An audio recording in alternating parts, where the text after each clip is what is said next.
Vous écoutez WBCQ, diffusant la radio World's Last Chance depuis Monticello, Maine, USA.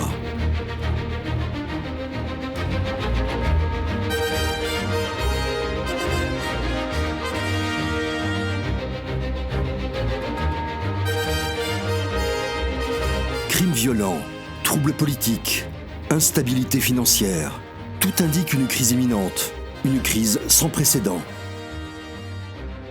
Réglez votre fréquence sur Radio World's Last Chance pour découvrir comment vous préparer spirituellement à ce qui nous attend. Radio WLC prépare un peuple pour le retour très proche du Sauveur.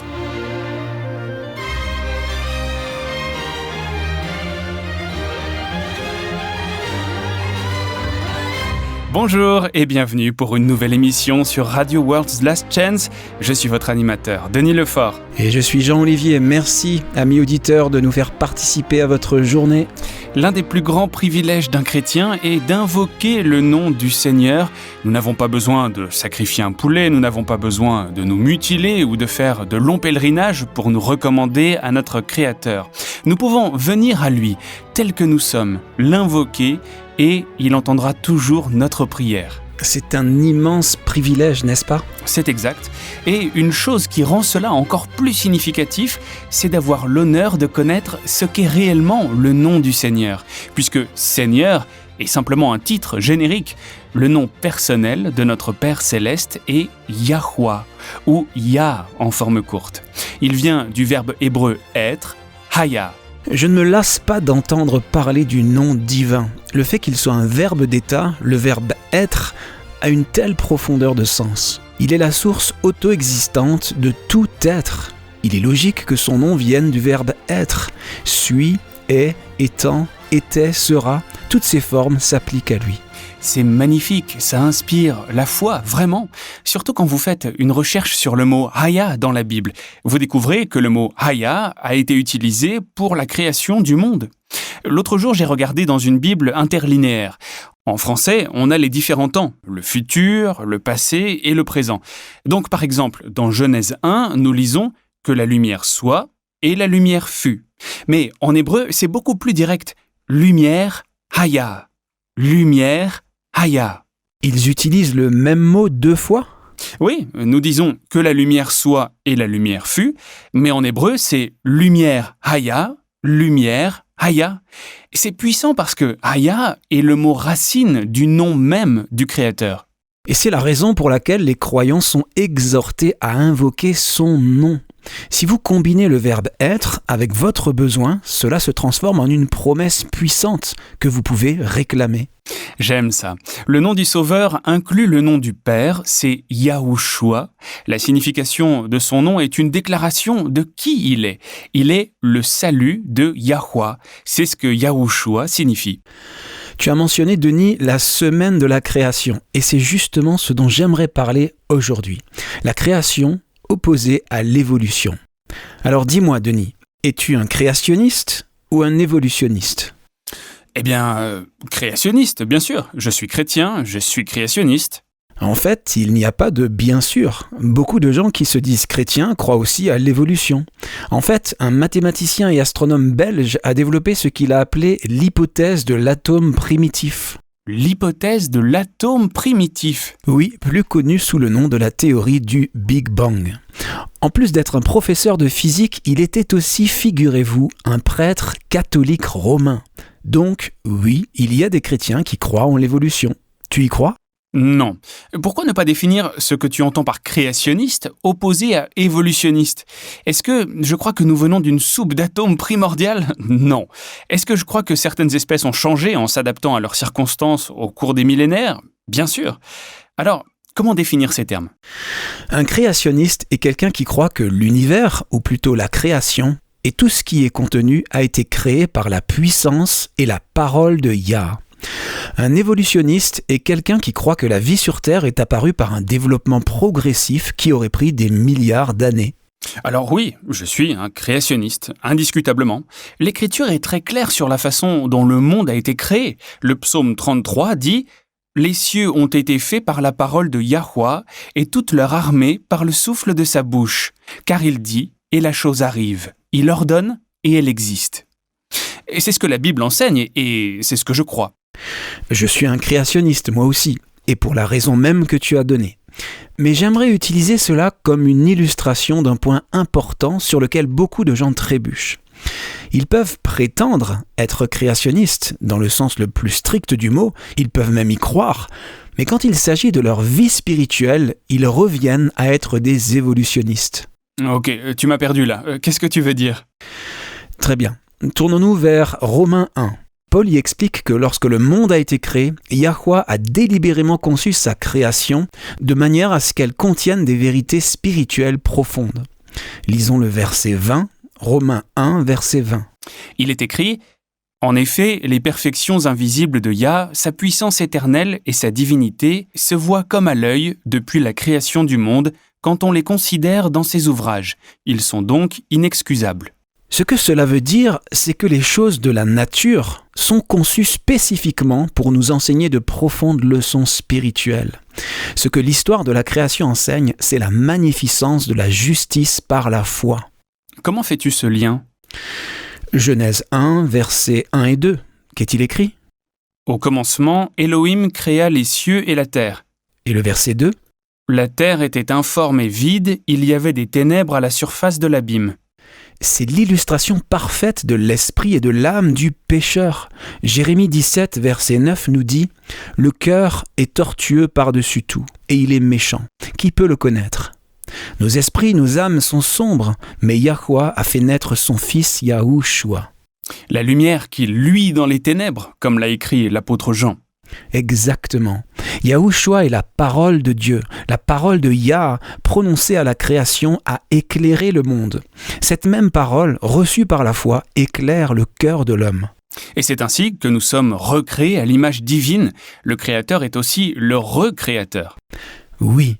Maintenant, laisse-moi te poser une question importante, Denis. Ce n'est pas une question piège, mais c'est important. Pendant la semaine de la création, quand Yahweh a dit que la lumière soit, lumière Haya, quand est-ce que la lumière est apparue ? Juste à ce moment-là ? Pas 12 heures plus tard ? Tu sais, il y a des gens qui croient que le jour biblique a commencé au coucher du soleil. Oui, mais l'Écriture révèle en fait que le jour commence à l'aube. Ok, alors quand Yahweh a dit que la lumière soit, la lumière est-elle apparue 5 minutes plus tard ? 1 minute plus tard ? Quand ? Je n'y ai jamais vraiment pensé, mais je suppose qu'elle est apparue juste au moment où il a dit le mot. Oui, parce que si tu dis que la lumière est apparue ne serait-ce qu'1 minute plus tard, tu es un évolutionniste. C'est croire que le monde a été créé par un long processus plutôt que par la parole de Yah. Encore une fois, je n'y ai jamais vraiment pensé de cette façon, mais je peux comprendre ton point de vue. Maintenant, appliquons cela à notre vie spirituelle. L'évolution frappe en plein cœur de l'une des vérités les plus puissantes et les plus inspirantes des Écritures, à savoir, tout ce que Yah dit existe instantanément. Passons à Matthieu 8. C'est le récit de l'un des miracles de Yahushua et il illustre parfaitement ce point. Rappelons-nous que Yahushua est venu pour révéler le Père. Le Père a œuvré à travers Yahushua. Donc, ce que Yahushua a fait et dit est ce que le Père ferait et dirait s'il était un être humain. Lisons les versets 1 à 3 de Matthieu 8. Lorsque Yahushua fut descendu de la montagne, une grande foule le suivit. Et voici, un lépreux s'étant approché, se prosterna devant lui et dit « Seigneur, si tu le veux, tu peux me rendre pur. » Yahushua étendit la main, le toucha et dit « Je le veux, sois pur. » Aussitôt, il fut purifié de sa lèpre. Quand est-ce que sa lèpre a été purifiée ? Immédiatement.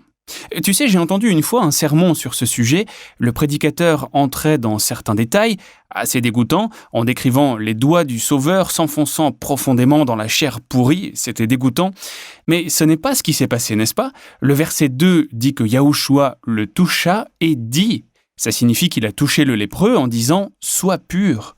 Je peux le voir faire un pas en avant et tendre la main en disant « Je le veux ». Puis lorsqu'il dit « Sois pur », Yahushua l'a touché, mais il n'a pas touché un lépreux, n'est-ce pas ? Sa parole, la parole de puissance qu'il avait reçue de Yah, a purifié le lépreux instantanément. Tu as raison. Et voici un autre point. Il était contraire à la loi de Moïse de toucher un lépreux. Si Yahushua avait touché une peau lépreuse, il aurait lui-même été déclaré impur. Il aurait dû passer par des rituels de purification laborieux et être inspecté par les prêtres. Et on sait qu'ils auraient sauté sur l'occasion de se débarrasser de Christ en le déclarant tout simplement impur. Ça aurait été pour eux un moyen très simple de le bannir de la société et de détruire son influence auprès du peuple. Mais il n'a pas touché un lépreux, il a touché un homme qui a été guéri instantanément par la parole de Yah. Maintenant, Attends une seconde, je ne voudrais pas passer sur ce point trop rapidement. Mon esprit commence à faire des liens et des applications à ma vie spirituelle qui sont vraiment passionnants. Mais je voudrais m'arrêter un instant sur la puissance de la parole de Yah. Nous en avons déjà discuté, mais je pense qu'il est bon d'y revenir pour ceux qui nous rejoindraient pour la première fois. Absolument. Alors, passons à Ésaïe 55. Denis a raison, les amis. C'est la parole de Yah qui a donné l'existence à toute la création. L'une des façons dont nous nous référons à Yahweh est de l'appeler le Tout-Puissant. Et il l'est. Son souffle même est si puissant, si rempli d'énergie vitale, que lorsqu'il dit un mot, ce mot contient le pouvoir de faire la chose dite. C'est ce qui est écrit dans Ésaïe 55. Tu y es, Denis ? Oui, Ésaïe 55, versets 10 et 11. Ici, Yahweh utilise une analogie. Il dit que sa parole sort de sa bouche et accomplit tout ce qu'il dit, tout comme la pluie est l'agent actif qui fait produire la terre. Sa parole fonctionne de la même manière. C'est un passage très puissant des Écritures, en fait l'un de mes préférés.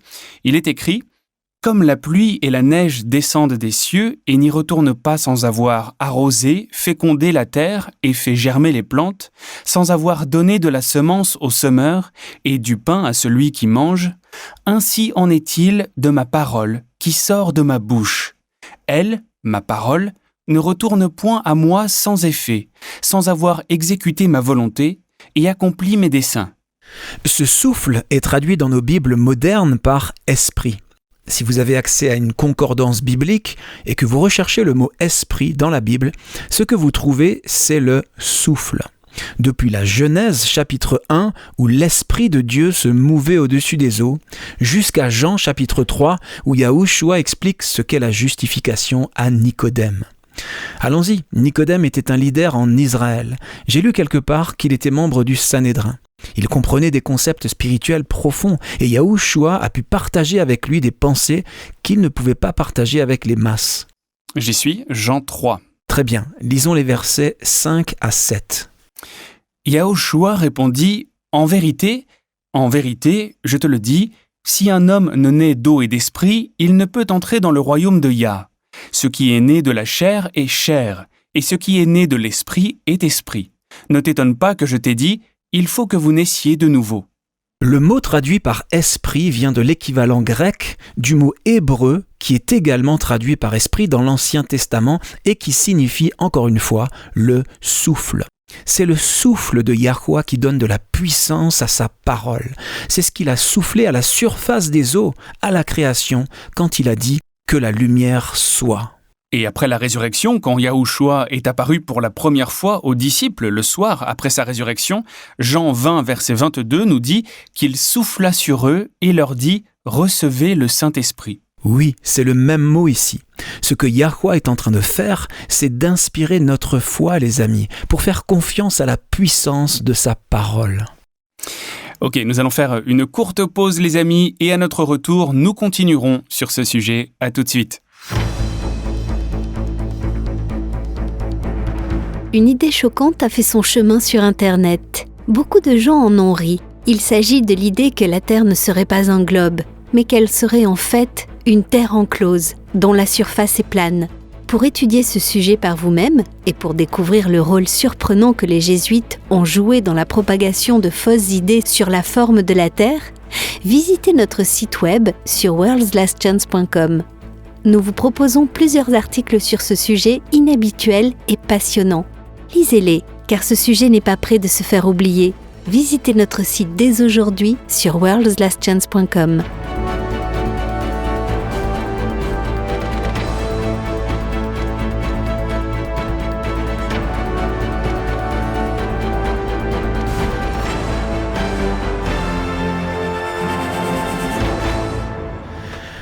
Ok, revenons à ce que nous disions.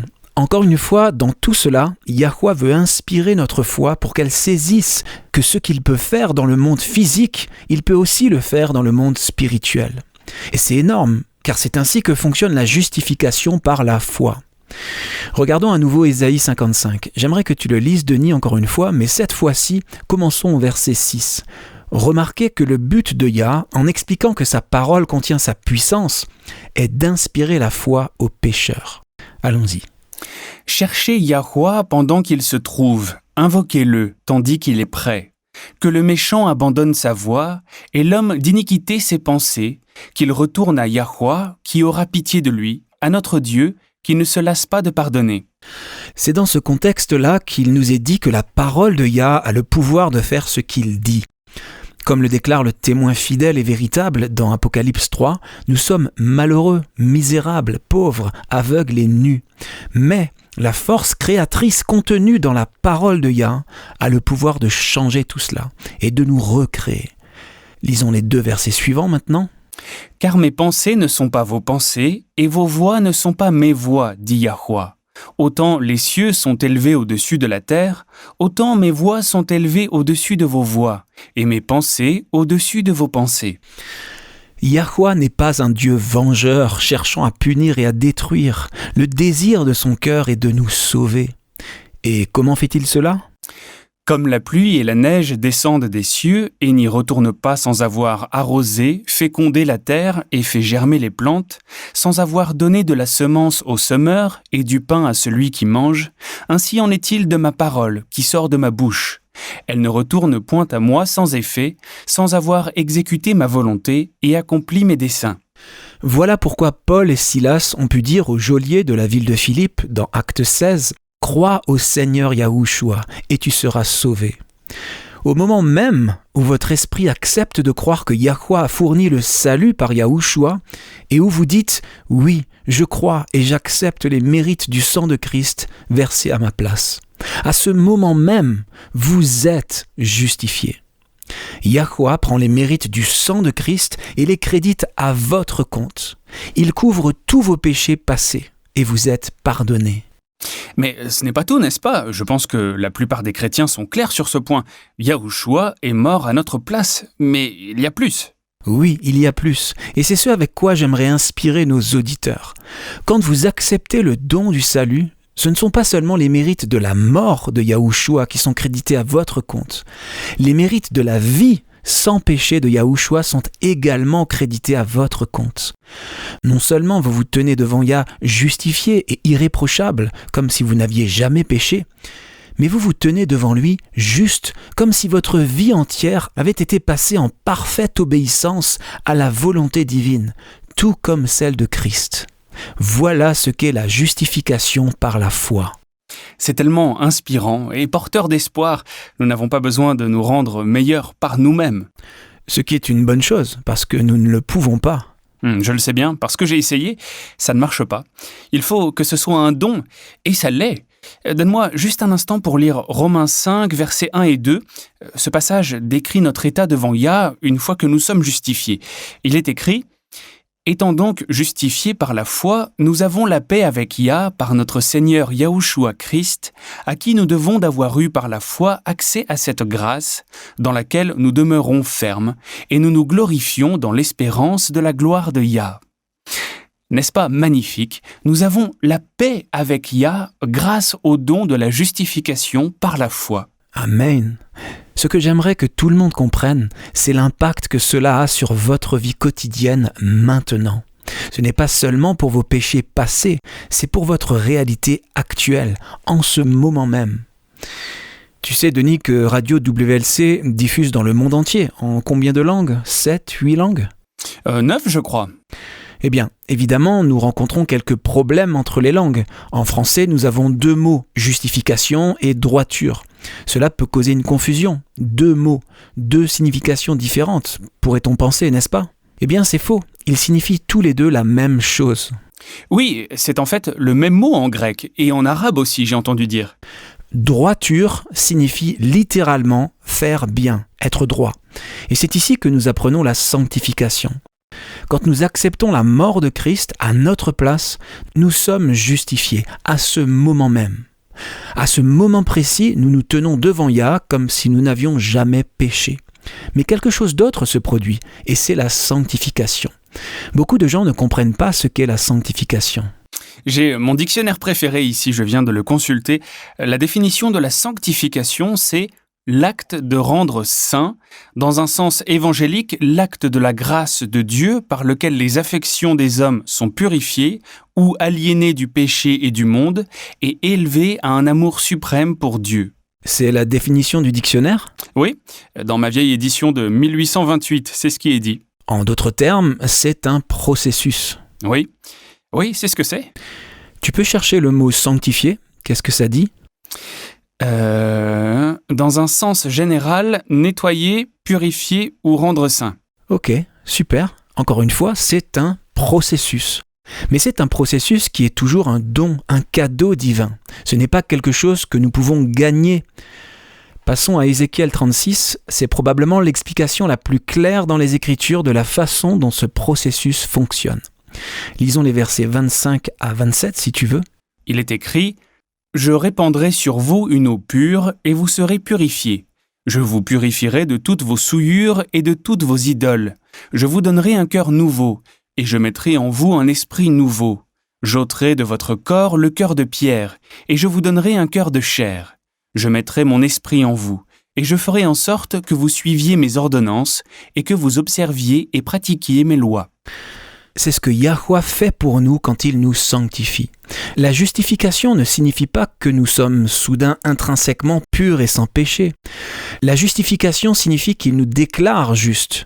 Il nous accepte comme si nous étions justes. Puis il commence le processus de la purification et de recréation. C'est la sanctification. C'est la vraie beauté de la justification. Nous n'avons pas besoin d'attendre d'être sans péché et saints pour être déclarés justes. Non, c'est le cadeau que Yah nous fait. Mais c'est là que la plupart s'embrouillent. Il est si facile de glisser dans une mentalité de salut par les œuvres sans même s'en rendre compte. Alors, laisse-moi te demander, quand es-tu déclaré juste ? Quand tu as finalement arrêté de fumer ? Non. Quand tu as arrêté de regarder du porno ? Non. Quand tu as arrêté de perdre ton sang-froid ? Non, nous sommes déclarés justes au moment où nous acceptons le sacrifice de Yahushua à notre place. C'est la justification par la foi, c'est la justice, la droiture par la foi. Je suis d'accord avec toi. Mais là où Satan décourage beaucoup de gens, c'est avec cette idée que tu ne serais pas en réalité justifié jusqu'à ce que tu arrêtes de pécher ou jusqu'à ce que tu commences à faire ceci ou cela. Tu te rappelles de ce que nous avons dit à propos de la parole de Yah qui a le pouvoir de faire ce qu'il dit ? Oui, loué soit Yah, c'est un don, sinon nous serions tous perdus. Très bien. Appliquons cela à notre marche chrétienne. C'est ainsi que Satan attire les gens vers le salut par les œuvres, et ils perdent leur foi. Tu vois, si tu crois que la justification par la foi te fait commencer la marche chrétienne, mais qu'ensuite c'est à toi de finir le travail par des dévotions quotidiennes, c'est le salut par les œuvres, pas par la foi. Eh bien, nous sommes certainement censés coopérer avec lui, non ? Bien sûr, Yah ne forcera jamais nos volontés. Nous devons coopérer avec lui. Mais cela se fait dans l'exercice de notre volonté, pas en faisant des œuvres de justice. Par exemple, prenons une mère qui a un enfant malade. Disons qu'elle passe toute la nuit avec un enfant qui vomit à plusieurs reprises et elle doit quand même aller travailler le lendemain. Elle n'est pas moins justifiée parce qu'elle a dormi après l'alarme du réveil et n'a pas eu le temps de faire ses dévotions personnelles ce matin-là. C'est vrai, j'ai remarqué que Yah est beaucoup plus compréhensif de nos faiblesses que nous le sommes. Une autre façon dont Satan attaque la foi d'une personne est de lui donner l'impression que c'est à elle de maintenir cet état de justification en résistant à la tentation. Oh, je suis déjà tombé dans ce piège. Nous avons tous nos faiblesses où le diable nous a entraînés dans le péché de façon répétée. Il est facile de penser que je dois en quelque sorte prouver ma repentance et mon droit à être justifié en résistant à la tentation. Le problème avec cet état d'esprit, c'est que quand je pense de cette façon, j'essaie de résister par mes propres forces. Et c'est sûr, je peux résister une fois ou deux, même une dizaine de fois. Mais tôt ou tard, le diable arrive quand je suis le plus faible, peut-être fatigué ou stressé par le travail ou autre. et je finirai toujours par tomber si je résiste à la tentation par mes propres forces. Je te comprends. Et puis, bien sûr, quand ça arrive, Satan nous a mis là où il voulait. Et nous commençons à nous demander si nous avons vraiment été justifiés ou non. Notre foi vacille et il devient beaucoup plus facile pour lui de nous faire pécher à nouveau. En parlant de ma propre expérience, je pense que c'est là que la justification par les œuvres fait son entrée. Nous n'y pensons peut-être pas consciemment, mais il est facile de glisser dans cet état d'esprit où, dans une tentative de coopérer avec Yah et de purifier nos vies, nous établissons une très longue liste de choses à faire et à ne pas faire. Et si nous n'adhérons pas à cette liste, alors nous pensons que nous ne sommes pas justifiés, ou du moins que nous ne le sommes plus. Pour reprendre notre première illustration, ça revient à faire de la justification un processus d'évolution, plutôt qu'un acte de puissance créatrice. Quand Yahweh nous déclare juste, c'est le même souffle, la même source de puissance créatrice qui a donné l'existence à toute la création. Vous êtes justifiés et vous vous tenez devant Yah comme si vous n'aviez jamais péché, à l'instant où vous acceptez le don du salut par la foi. Notre foi doit saisir cette réalité. C'est comme dans l'histoire du centurion ou centenier romain. Il avait un serviteur malade et a demandé à Yahushua de le guérir. Ce passage est raconté dans Matthieu 8. Quand le centurion a demandé à Christ de guérir son serviteur, Yahushua, toujours aussi aimable, a répondu « J'irai et je le guérirai ». La réponse du centurion est très inspirante. Il a dit, pour paraphraser, « Non, tu n'as pas besoin de faire ça, dis-le simplement, prononce seulement la parole et il sera guéri. » Et les mots suivants de Yahushua ont été, pour paraphraser encore, « C'est ça la foi, et je n'ai trouvé nulle part ailleurs une foi comme celle-là. » Merci Denis d'avoir évoqué ce passage. Et tu as raison, il avait foi que la parole de Yah était suffisante pour guérir son serviteur. Et c'est ce que Yahweh veut que nous comprenions aussi. Quand il vous déclare juste, les amis, vous êtes justes. Bien sûr, nous ferons toujours des erreurs, nous trébucherons et peut-être même tomberons, mais grâce au processus de sanctification qui commence au moment de la justification, le péché nous deviendra odieux. C'est Yah qui écrit sa loi sur nos cœurs. Une autre histoire qui démontre cela se trouve dans Matthieu 9. C'est lorsqu'on a amené un paralytique à Yahushua. J'aime beaucoup les paroles aimables du Sauveur. Il a dit « Mon fils, prends courage, tes péchés sont pardonnés. » C'est au présent, tes péchés sont pardonnés. Pas « ils le seront une fois que tu auras réussi à résister à la tentation », mais « ils sont pardonnés ». C'est la même chose avec la femme qui a été prise en flagrant délit d'adultère. Yahushua lui a dit « Moi non plus, je ne te condamne pas. Va et ne pêche plus. » Et le pouvoir d'obéir était contenu dans cette parole même. J'aime, parce que, comme tu viens de le dire, une fois que nous sommes justifiés, le péché devient détestable pour nous. Nous ne voudrons pas participer à quoi que ce soit qui puisse déshonorer Yah. Et la puissance de la parole de Yah est ce qui nous donne la force de le faire. Eh bien, nous n'avons presque plus le temps pour aujourd'hui, mais regardons rapidement Jean 1. Voudrais-tu lire, Denis, les versets 12 et 13 ? Mais à tous ceux qui l'ont reçu, à ceux qui croient en son nom, elle a donné le pouvoir de devenir enfants de Yah, lesquels sont nés, non du sang, ni de la volonté de la chair, ni de la volonté de l'homme, mais de Yah.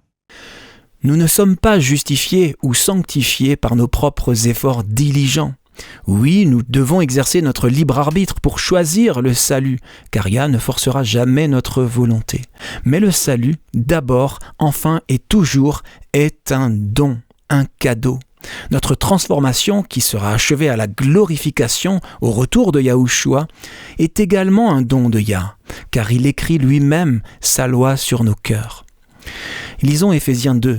Il s'agit d'une explication très claire du processus de sanctification à partir du moment de la justification.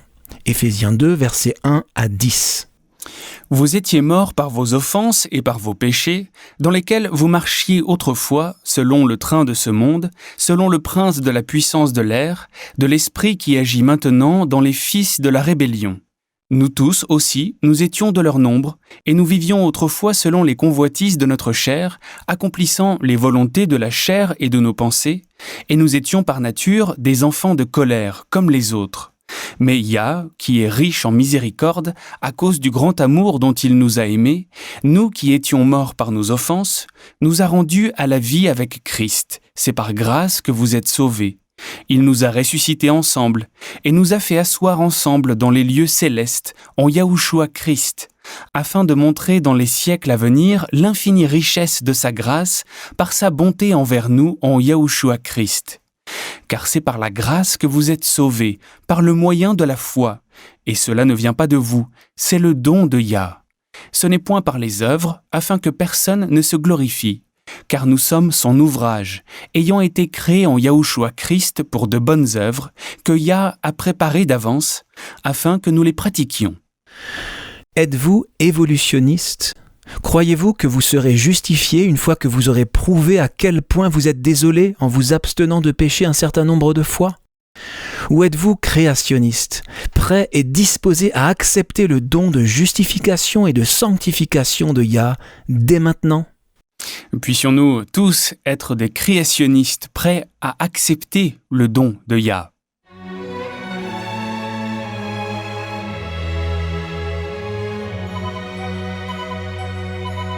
Vous écoutez la radio World's Last Chance sur WBCQ à 9330 kHz sur la bande des 31 mètres.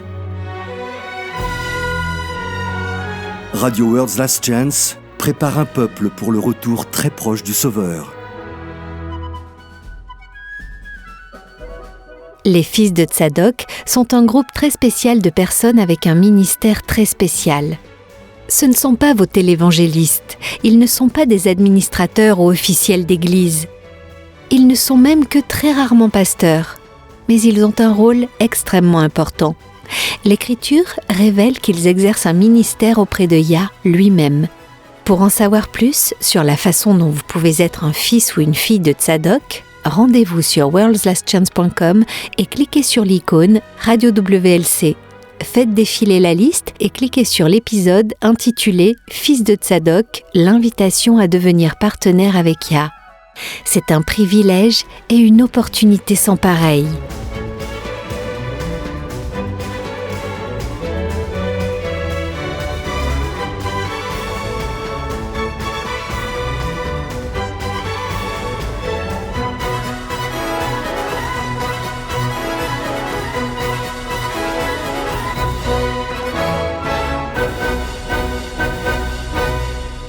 Nous avons une question intéressante de notre courrier des auditeurs aujourd'hui. Jerry Conniff à Oakland, en Californie, écrit « Cher WLC, ma femme et moi avons éduqué nos enfants à s'abstenir de consommer de l'alcool. Nous avons appris récemment que notre plus jeune fils a commencé à boire. Il insiste sur le fait qu'il n'y a rien de mal à ça, puisque Jésus a bu du vin. Nous avons le cœur brisé par sa décision, mais nous ne voulons pas être déraisonnables. Je ne pense pas qu'il ait raison, mais pouvez-vous nous donner quelques textes ou principes bibliques spécifiques sur la question ? S'il a raison, ma femme et moi avons convenu de ne rien dire de plus. Cependant, s'il y a des principes bibliques que nous pourrions partager avec lui, je pense qu'il serait ouvert à l'écoute. Eh bien, cher Jerry, une des choses les plus difficiles en tant que parent est de prendre du recul et de laisser votre enfant adulte prendre ses propres décisions. Oui, Denis, la plupart de tes enfants sont grands maintenant, n'est-ce pas ? Les nôtres sont toujours à la maison et nous aimons à penser encore un peu malléables. Eh bien, profitez-en tant que ça dure et profitez-en au maximum parce que il est vraiment très difficile de voir ces jeunes enfants que nous avons élevés jusqu'à l'âge adulte faire des choix qui, nous le savons, peuvent à la fin leur faire du mal. Je pense qu'on peut vous aider, cher Jerry. Mais d'abord, j'aimerais juste vous encourager, vous et votre femme, à continuer de prier pour votre fils. N'abandonnez pas, jamais. Beaucoup de jeunes font leurs expériences pour ensuite revenir aux normes et aux principes avec lesquels ils ont été élevés. Proverbe 22 nous promet « Instruis l'enfant selon la voie qu'il doit suivre, et quand il sera vieux, il ne s'en détournera pas. » C'est la vérité. J'étais l'un de ces gamins un peu sauvages à l'adolescence et même dans la vingtaine, je dois l'avouer. Ma femme aussi d'ailleurs. Mais je dirais que dès qu'on a eu notre premier enfant, les choses ont changé. La prise de conscience du fait que vous êtes responsable de ce petit trésor, de lui enseigner ce qui est correct et ce qui est une erreur, nous a vraiment posé et donné à réfléchir. Ça arrive souvent. Alors, continuez de prier, cher Jerry. Les prières des parents sont très précieuses aux yeux de Yahweh. Concernant votre question, cependant, WLC croit que la position de la Bible est claire. L'alcool, sous toutes ses formes, n'est ni recommandé ni cautionné. En fait, Proverbe 20, verset 1 dit clairement « Le vin est plein d'insolence et l'alcool rempli de tapage. Celui qui s'en laisse griser ne pourra être sage. » Ce sont là les paroles sages de l'homme le plus rempli de sagesse qui ait jamais vécu. Proverbe 23, verset 31 de même. C'est encore plus direct. Il est écrit « Ne regarde pas le vin parce qu'il est d'un beau rouge et qu'il fait des perles dans la coupe. Il s'avale d'un trait et il finit par mordre comme un serpent, par piquer comme une vipère. » Je ne veux pas argumenter avec toi, Jean. Ces textes sont assez clairs, mais l'abstinence totale et complète, qu'en est-il du principe de modération en toute chose ? Est-ce vraiment mal de se détendre le soir, un verre de vin à la main, de temps à autre ? Les textes que tu as partagés s'appliquent certainement aux alcooliques, mais si une personne n'est pas alcoolique, si ce n'est qu'une chose occasionnelle, est-ce vraiment si grave ? Il y a même des études qui disent qu'un verre de vin rouge est bénéfique pour le cœur. Ce sont des questions légitimes, Denis. Je ne suis pas un scientifique dans le domaine médical, mais je suppose que si le vin rouge est bon, le jus de raisin pur et non sucré est encore meilleur. Un autre point. Quand j'étais plus jeune, j'ai entendu que la consommation d'alcool tue les cellules du cerveau, les neurones. Maintenant, peut-être qu'une consommation modérée d'alcool ne tue pas les neurones. Cependant, cela les affaiblit ou les dégrade certainement. Eh bien, tu marques un point. Pouvons-nous vraiment nous permettre d'affaiblir les fonctions de notre cerveau ? Dans une étude rapportée par le New York Times, la docteure Roberta Pentney a découvert que l'alcool, je cite, « perturbe les fonctions cérébrales des adultes en endommageant les dendrites messagères des neurones du cervelet. Cela réduit la communication entre les neurones, modifie leur structure et cause une partie des déficiences associées à l'intoxication. » D'autres études, dont une publiée dans le British Medical Journal en 1997, ont produit des résultats similaires. Donc, la question se résume à ceci. En ces derniers jours, alors que les illusions et les séductions de Satan sont plus subtiles et tentantes que jamais auparavant, pouvons-nous vraiment nous permettre de faire quoi que ce soit qui puisse altérer notre jugement ? Non, vraiment pas. D'accord, mais qu'en est-il des passages dans le Nouveau Testament où Yahushua boit du vin ? Par exemple, prenons son premier miracle. Aux noces de Cana, il a transformé l'eau en vin. Beaucoup de gens excusent l'ingestion d'alcool en se basant sur leur supposition que Yahushua consommait du vin. Comme le fils de Jerry. Tout à fait. Ce dont nous devons nous souvenir, c'est que la vérité est cohérente. Les enseignements de l'Écriture sont également cohérents. Et tout au long de l'Écriture, à chaque fois que quelqu'un se consacre spécialement au service de Yah, on lui donne l'ordre de s'abstenir de boire de l'alcool. Peux-tu donner des exemples ? Eh bien, dans Lévitique 10, Yah a ordonné que les prêtres qui servent devant lui ne boivent pas d'alcool quand ils entrent, sinon ils seraient tués. Et il en a fait une loi perpétuelle à travers toutes vos générations, comme il est écrit. Le but, explique-t-il dans le verset suivant, était de pouvoir, je cite, « discerner entre ce qui est saint ou profane, entre ce qui est pur ou impur ». Donc, l'abstinence d'alcool est toujours synonyme de sainteté et d'engagement total au service de Yah. Je vois. C'est pourquoi, quand quelqu'un prononçait un vœu de naziréat, il devait s'abstenir complètement de boire toute forme d'alcool. Oh, c'est vrai. Et c'est pour cela que lorsqu'un ange a été envoyé à la mère de Samson, il lui a ordonné de ne rien manger d'impur, ni boire de vin ou de boisson forte. Et la raison donnée, rappelle-toi, c'est que Samson devait être un naziréen ou naziréa, c'est-à-dire consacré dès le ventre maternel. Vous pouvez lire à ce sujet, les amis, dans Juge 13. Et de même dans Luc 1. Quand un ange est apparu à Zacharie pour annoncer la naissance de Jean le Baptiste, il a dit « Il sera grand devant le Seigneur, il ne boira ni vin ni boisson alcoolisée, et il sera rempli de l'Esprit Saint dès le ventre de sa mère. » Alors, si le précurseur du Messie était un naziréen, ou nazaréen selon les versions, c'est-à-dire quelqu'un complètement consacré à Yah, il est logique que le Sauveur lui-même le soit aussi. Et nous trouvons la confirmation de cela dans les Écritures. Pourquoi ne pas le lire, Denis ? C'est dans Matthieu 2, verset 23. D'accord ? Cela parle de Joseph qui revient d'Égypte. Il est écrit qu'il vint habiter dans une ville appelée Nazareth afin que s'accomplisse ce que les prophètes avaient annoncé. Il sera appelé Nazaréen. L'auteur de Matthieu a reconnu l'importance du fait que Yahushua venait du village de Nazareth. L'orthographe grecque du mot Nazareth peut désigner l'une ou l'autre de ces deux options. Soit Matthieu se livrait en quelque sorte à un jeu de mots, en se référant à Ésaïe 11 verset 1, une prophétie sur le Messie représenté en tant que branche ou rejeton, ou alors, avec une légère variation dans l'orthographe, il pourrait s'agir d'une claire référence aux Nazaréens, ou Naziréens selon les versions, c'est-à-dire ceux dédiés à Yah qui s'abstenaient d'alcool et de viandes impures. C'est intéressant, mais ça n'explique toujours pas ces passages où il est dit que Yahushua a bu du vin ou qu'il a changé de l'eau en vin pour son premier miracle. Que faisons-nous alors avec ces passages ? La même chose que l'on fait avec tous les autres sujets déroutants. Tu recueilles le poids de la preuve. Maintenant, voici ce que nous savons. Premièrement, l'Ancien Testament est très clair que tous ceux qui se consacrent entièrement au service de Yah devaient s'abstenir d'alcool. Deuxièmement, l'Ancien Testament met en garde de façon répétée contre les dangers de la consommation d'alcool. Et troisièmement, Yahushua était entièrement dédié au service de Yah. Peux-tu vraiment concevoir le Sauveur du monde vivre selon une norme inférieure à celle, disons, de Samson ou de Jean le Baptiste ? Non, je ne peux vraiment pas.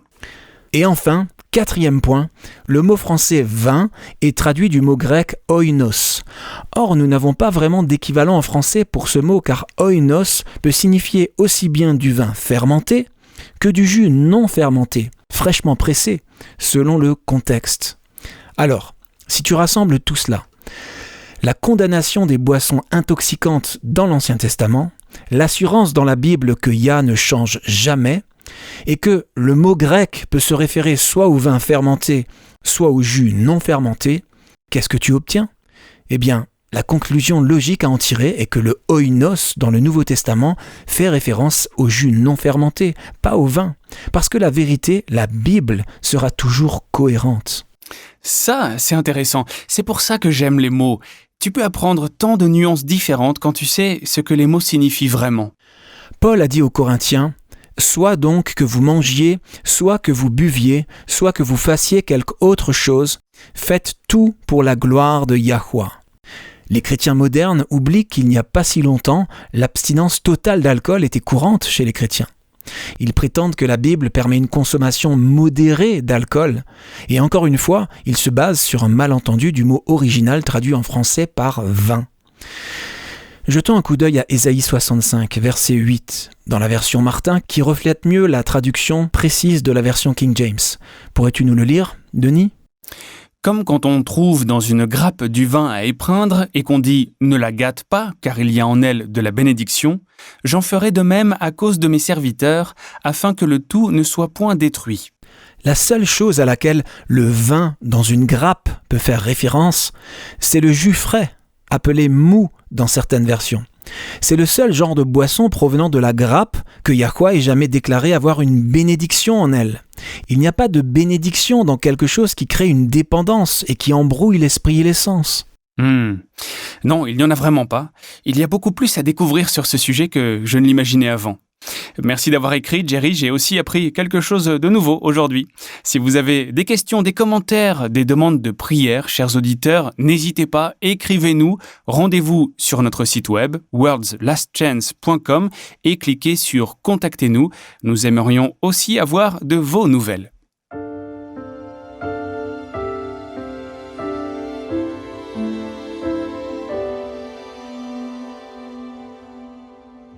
Vous écoutez Élise Blanc pour votre promesse quotidienne de la parole de Yah. Joyce Frey et son mari avaient une maison à louer qu'ils essayaient de vendre. Ils avaient dépensé des milliers de dollars pour réparer la maison et chaque semaine, ils passaient pour entretenir et arroser le jardin. C'était une belle maison. Le seul inconvénient était qu'elle était située à un coin de rue très fréquenté. La plupart des maisons en Amérique du Nord ne sont pas entourées de murs ou clôtures pour garantir l'intimité, ce qui pose un problème. Pendant 3 mois, Joyce et son mari ont prié pour trouver un acheteur, mais personne ne voulait vivre à un carrefour aussi fréquenté. Un jour, alors qu'elle faisait des courses, Joyce a été impressionnée de s'arrêter à la banque et de demander quels étaient les taux d'intérêt pour un certificat de dépôt, aussi appelé titre de créance négociable ou titre négociable à court terme. À la banque, Joyce a demandé les informations précises dont elle avait besoin. L'employé de la banque l'a fait entrer dans le bureau du directeur, qui s'est avéré être un jeune homme sympathique. Quand le directeur de la banque lui a demandé pourquoi elle était intéressée par un titre négociable, Joyce a expliqué qu'elle et son mari essayaient de vendre une maison et que, dès qu'elle serait vendue, ils aimeraient placer une partie des fonds dans un titre de créance négociable. L'homme a demandé « Où est votre maison ?» Après que Joyce le lui ait dit, il s'est exclamé « Oh, ma femme et moi adorons ce quartier. Puis-je voir votre maison ?» Le lendemain, Joyce lui a fait visiter la maison. Il ne semblait pas du tout inquiété par la rue très fréquentée et a fixé un moment où il pourrait revenir avec sa femme. « Si elle l'aime, on l'achète », a-t-il dit. Joyce et son mari étaient bien sûr ravis, mais ils ont essayé de ne pas se faire de faux espoirs. La femme ne voudrait peut-être pas acheter une maison sur une rue aussi fréquentée. Joyce et son mari s'en sont donc remis à Yahweh et lui ont demandé de faire ce qui serait le mieux pour les deux couples. Dès le lendemain, ils ont reçu un appel téléphonique du directeur de la banque. « Ma femme aime votre maison, nous voulons vous l'acheter. » Le contrat avec leur agent immobilier a expiré la semaine même où le directeur de la banque et sa femme ont acheté la maison, de sorte que Joyce et son mari n'ont même pas eu à payer les honoraires d'un agent immobilier. Ils n'ont finalement pas investi dans un titre de créance négociable, mais Joyce s'est rendu compte que c'était Yah qui l'avait poussé à se rendre à la banque pour s'informer des taux d'intérêt. Ils connaissaient leur besoin de vendre leur propriété et le désir de l'autre couple d'acheter une maison. Il s'est arrangé pour que les deux besoins puissent être satisfaits. Philippiens chapitre 4, versets 6 et 7 nous dit « Ne vous inquiétez de rien. Mais en toute chose, faites connaître vos besoins à Yah par des prières et des supplications dans une attitude de reconnaissance. Et la paix de Yah, qui dépasse tout ce que l'on peut comprendre, gardera votre cœur et vos pensées en Christ Yahushua. » Nous avons reçu de grandes et précieuses promesses. Réclamez-les dès maintenant.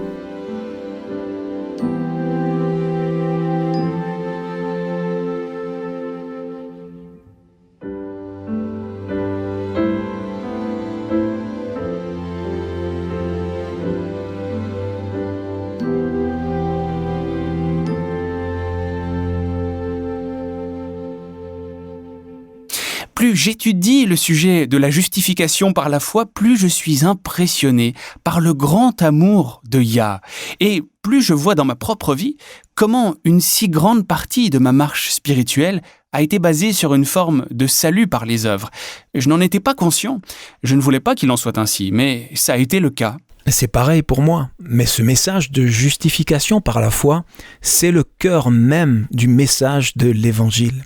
C'est la bonne nouvelle qui a gardé les martyrs fidèles à travers les siècles. C'est cette prise de conscience qui a déclenché la réforme protestante. On connaît l'histoire de Martin Luther lors de son voyage à Rome. Il a monté l'escalier de Pilate à genoux pour faire pénitence de ses péchés et comme un éclair, il a entendu Romains 1, verset 17, « Le juste vivra par la foi ». Pas par les œuvres, pas en s'abstenant de pécher par la force de la volonté, mais par la foi. C'est une bonne chose. Tu sais, quand j'ai commencé ma marche chrétienne, j'avais toute ma vie devant moi. J'étais sûr que lorsque j'aurais atteint mon âge actuel, je serais beaucoup plus proche de Christ, mais je suis toujours moi. J'ai encore des tendances héritées et cultivées au péché. Nous avons toujours nos natures déchues. Exactement. Et il n'y a rien que je puisse faire à ce sujet. Rien d'autre que de choisir d'accepter le don du salut. Laissez Yahweh, les amis, vous déclarer juste et créditer les mérites de la mort et de la vie de Yahushua à votre compte. C'est ce qu'il désire ardemment faire pour chacun d'entre nous. J'aimerais terminer avec 1 Jean 3, versets 1 et 2. Il est écrit « Voyez quel amour le Père nous a témoigné pour que nous soyons appelés enfants de Yah. Et nous le sommes. Si le monde ne nous connaît pas, c'est qu'il ne l'a pas connu. Bien-aimés, nous sommes maintenant enfants de Yah, et ce que nous serons n'a pas encore été manifesté. Mais nous savons que, lorsque cela sera manifesté, nous serons semblables à lui, parce que nous le verrons tel qu'il est. » Loué soit Yah. Écoutez, les amis, il n'y a rien que nous puissions faire pour gagner la justification et le pardon, pas plus que nous ne pouvons nous rendre saints par nous-mêmes, mais tout cela est disponible comme un cadeau, comme un don. Vous n'avez pas besoin d'attendre de vous améliorer avant d'être déclaré juste et de recevoir le pouvoir de devenir un enfant de Yah. Il est prêt à le faire pour vous dès maintenant. Acceptez-le par la foi et vous serez juste parce que sa parole le dit. Rejoignez-nous demain et d'ici là, souvenez-vous, Yahweh vous aime et vous pouvez compter sur lui, lui faire confiance en toute sécurité, car il en est digne.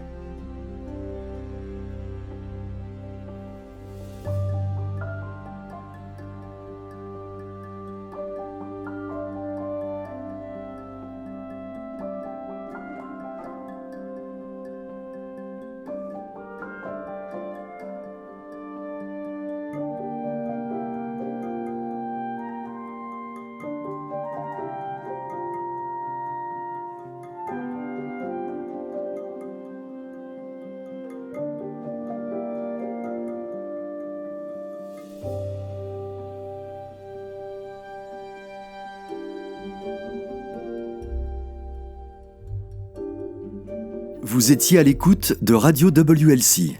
Cette émission, ainsi que les émissions précédentes de Radio WLC, sont disponibles en téléchargement sur notre site internet. Elles sont parfaitement appropriées pour être partagées avec des amis et pour des études bibliques.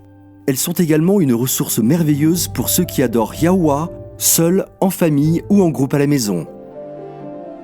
Si vous souhaitez écouter les émissions de Radio WLC, rendez-vous sur notre site internet à l'adresse worldslastchance.com. Cliquez sur l'icône Radio WLC en haut à droite de la page d'accueil. Cela vous permettra de télécharger les épisodes dans votre langue préférée. Vous trouverez également des articles et des vidéos disponibles en plusieurs langues. Rejoignez-nous demain pour un autre message rempli de vérité sur WBCQ à 9330 kHz sur la bande des 31 mètres. Radio World's Last Chance prépare un peuple pour le retour très proche du Sauveur.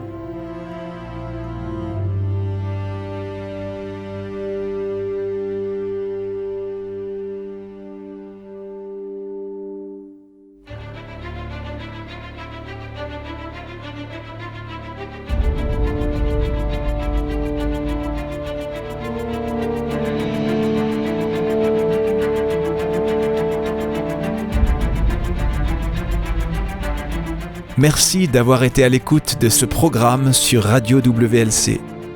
Nous vivons une époque très solennelle. Le monde est au bord d'un grand désastre.